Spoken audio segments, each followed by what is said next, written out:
Should boys and girls be in separate classes? Should boys and girls learn to be in separate classrooms is an interesting issue for discussions and different exchanges. Instruction is normally accessible to the two sexual orientations on all sides of the world, whether you may go to single-sex or co-instructive universities.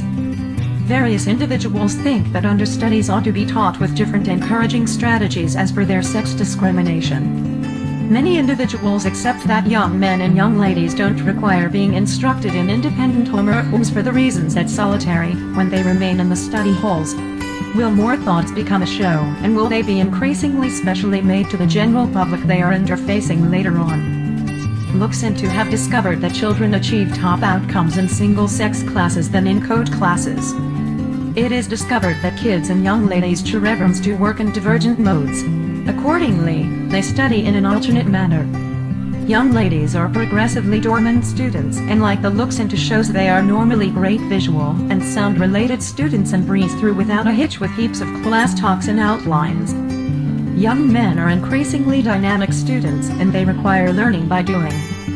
By the by, high schools that take conveyance of preparing about how to beneficially instruct to sexual orientation offended study halls report that their understudies are improving and accomplishing top evaluations than when they were in the co-instructive of the Department of Education. They state that if young men and young ladies proceed in a similar class, they can ponder from one another's intuition techniques for the reason that they have assorted reasoning strategies.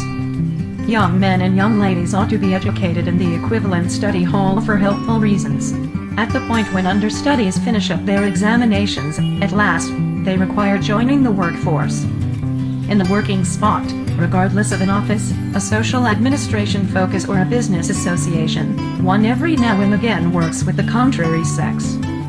On the off chance that one isn't accustomed to discussing thoughts with the other sexual orientation at a young age, it is considerably harder for the individual to end up acquainted with unique intuition modes as the person in question associates the working network.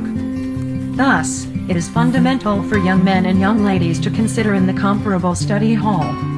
One prime and most significant motivation behind why understudies ought not to be isolated into young men and young ladies are, on the grounds that they should be familiar with how to chat with one another.